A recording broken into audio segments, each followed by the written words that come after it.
আসসালামু আলাইকুম ভিউয়ার্স, নতুন একটি ভিডিওতে আপনাদেরকে স্বাগতম জানাচ্ছি। আজকে আমি যে ভিডিওটা করব তা হলো একটি বাজেট পিসি বিল্ড করব। আপনাদের যাদের বাজেট 15 থেকে 16,000 টাকার মধ্যে, তাদের জন্য ভিডিওটা অবশ্যই বেস্ট।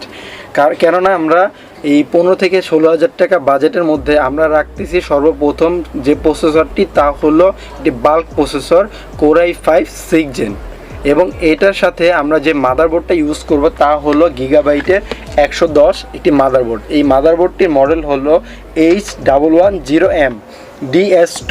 এটা হলো DDR4 এর একটি মাদারবোর্ড।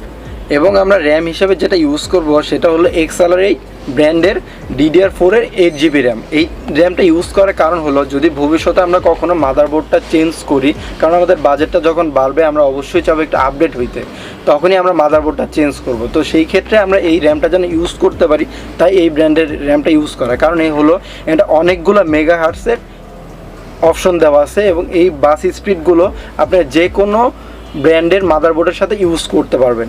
এবং আমরা হার্ড ডিস্ক হিসাবে যা রাখছি সেটা হলো একটা 320 GB স্যামসাংয়ের হার্ড ডিস্ক। আপনারা আপনাদের বাজেট অনুসারে একটা SSD বা M.2 নিয়ে নিতে পারেন, যদিও এইটার ভিতরে M.2 সাপোর্ট করে না, এটা ভবিষ্যতে আপনারা আপনাদের বাজেট অনুসারে নিয়ে নেবেন।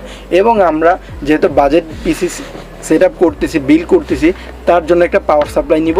সেই পাওয়ার সাপ্লাইটা হলো 700 ওয়াটের। এটা জেনুইনি 700 ওয়াট কখনোই দেয় না, এটা সর্বোচ্চ আপনি 250 থেকে 300 ওয়াটের মতন পেতে পারেন। এবং এর সাথে আমরা একটা ভালো মানের CPU কুলার ইউজ করব, কারণ যেহেতু আমাদের সব কিছুই নর্মাল, কারণ আমাদের নর্মাল একটা CPU কুলার ইউজ করতে হলে 200 থেকে 250 টাকার মতন লাগবে। তা সেখানে আপনি যদি 400 টাকার মতন খরচ করেন, তাহলে এরকম একটি CPU কুলার পাবেন, যেটা হলো অনেক ভালো একটি CPU কুলার, এবং এটা হিটসিনটা অনেক মোটা। তো চলুন শুরু করা যাক আমাদের আজকের সেটআপ।